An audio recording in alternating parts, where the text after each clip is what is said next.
Live from Fargo and serving you on TV, online, and on the go. This is Valley News Live at 5. Several complaints have surfaced accusing a high school coach in Minnesota of harassment and bullying. Parents tell us kids were retaliated against if they spoke up about the coach's behavior, and some of the players, we're told, even developed depression. Valley News Team's Joshua Pagero joins us in the studio now with more. Joshua?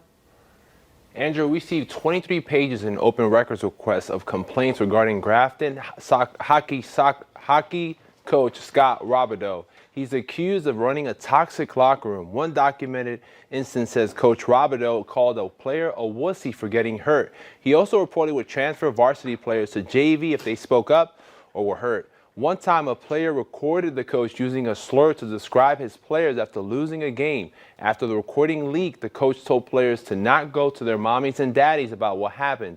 He then began confiscating cell phones. We obtained his past work evaluations from 2017 to 2018 and 2018 to 2019. They were favorable and praised him for his coaching, but then this past year he was placed on an improvements plan.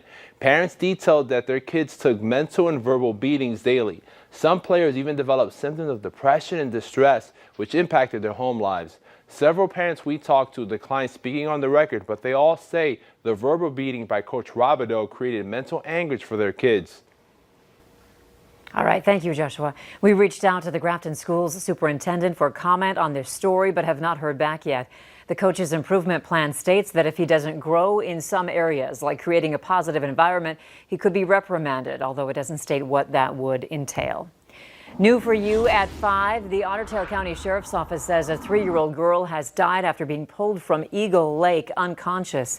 We first told you about the incident on Friday after a viewer contacted us. The child was reportedly pronounced dead sometime over the weekend. We're finally getting some relief from the heat and humidity. Let's find out about this evening, how it's looking. Here's Nathan with your First Alert forecast. Nathan? Yeah, happy Monday, Andrea. Happy Monday, of course, to all of you. A beautiful start to the business week. A live look at our Home of Economy Skycam in Devil's Lake shows a few little popcorn clouds out there for this Monday, and the satellite and radar indeed backs it up that things are mainly clear for us across the area this afternoon. And I am watching very closely this area in northern Minnesota, where we could see some more organized clouds or perhaps even a few showers up in the northern Minnesota area here, Lake of the Woods County, Roseau County.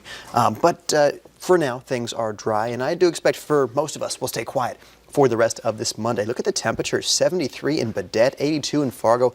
Seeing that warmer air, of course, off toward Jamestown and Aberdeen, where they're in the low to mid 80s in the James River Valley. Here's how things look for the rest of this evening if you are stepping out for your Monday. Plenty of clear sky and cooling nicely into the 60s after that sun sets. A light north breeze as well. So perhaps a good night to crack the old windows open and let some of that cooler air in. You can see in Grand Forks also sunset around 9-10 p.m.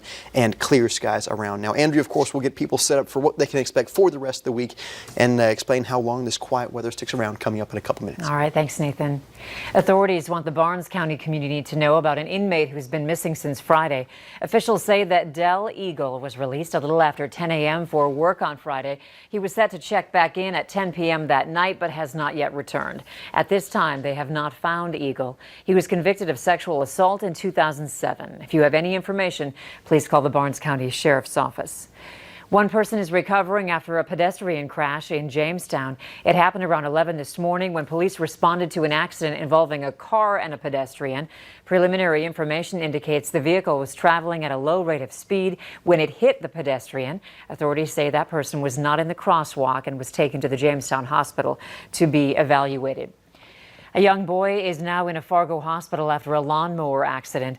The Clay County Sheriff's Department says it responded to the call close to 8:30 Saturday evening in rural Clay County. A young boy had injuries to his leg from the accident and was airlifted to a hospital. A GoFundMe sent to Valley News Live states that the 6-year-old boy's leg was cut by the mower and that he's currently in a Fargo hospital. A correctional deputy in Cass County is now resigning following an investigation into a social media post. Sheriff Jesse Johnner is advising the community that Deputy Tori Holland resigned from her position as a correctional deputy. Holland's resignation was a personal decision and not a result of any further disciplinary action. Researchers are using innovative ways to combat the spread of COVID-19. Throughout Europe, scientists are teaming up with dogs to identify the smells linked to the virus. CBS's Ian Lee reports from London on a successful trial by military detection dogs.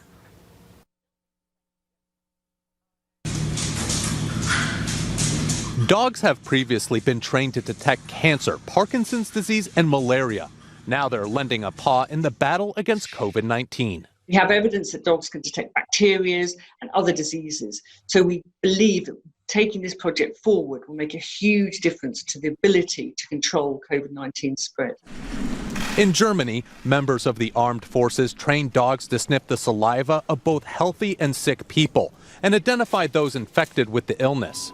Current COVID tests can sometimes take several days to get results, while these German pups can sniff it out in sick patients in seconds with 94% accuracy. We know that dogs have this amazing ability to smell and to learn smells. And so if COVID-19 has a smell and a distinctive smell, then we would be able to train dogs to detect it. The dogs aren't identifying the coronavirus itself, but rather the chemical changes in body fluids caused by the virus.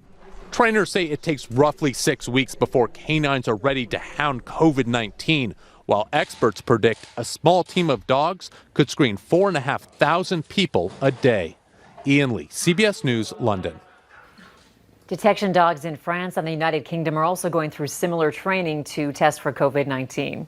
Fargo's city commissioners just sat down for tonight's meeting where they'll be discussing a possible mask mandate. Valley News Team's Katie Opperly joins us live now from outside the meeting with what we can expect. Katie?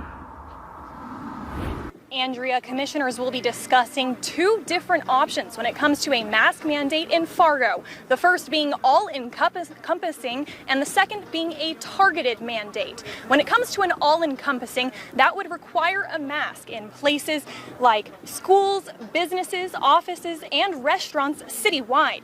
Masks would also be needed in outdoor situations when social distancing of at least 6 feet is not possible. On the other hand, city leaders are discussing a targeted mandate that would split into three possible parts. Masks being required for city employees and in buildings like City Hall and the Fargo Dome. The second would look at supporting businesses making mask requirements. And the third would look at requiring masks on the MAT public transportation.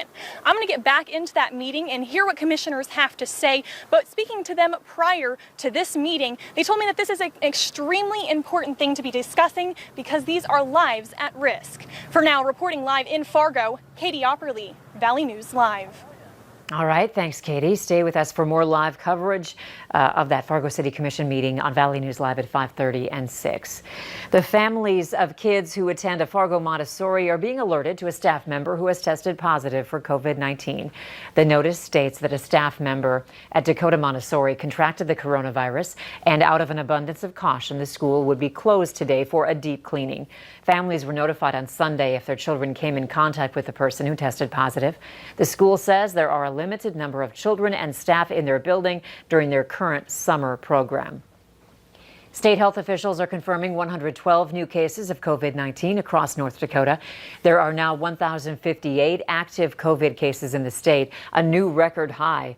No new deaths have been linked to the illness, and the death toll stands at 99. 43 patients are currently hospitalized, while over 4,800 are listed as recovered. In Minnesota, the Department of Health is confirming 650 new cases along with 2 new deaths linked to the illness. The death toll now sits at 1,576.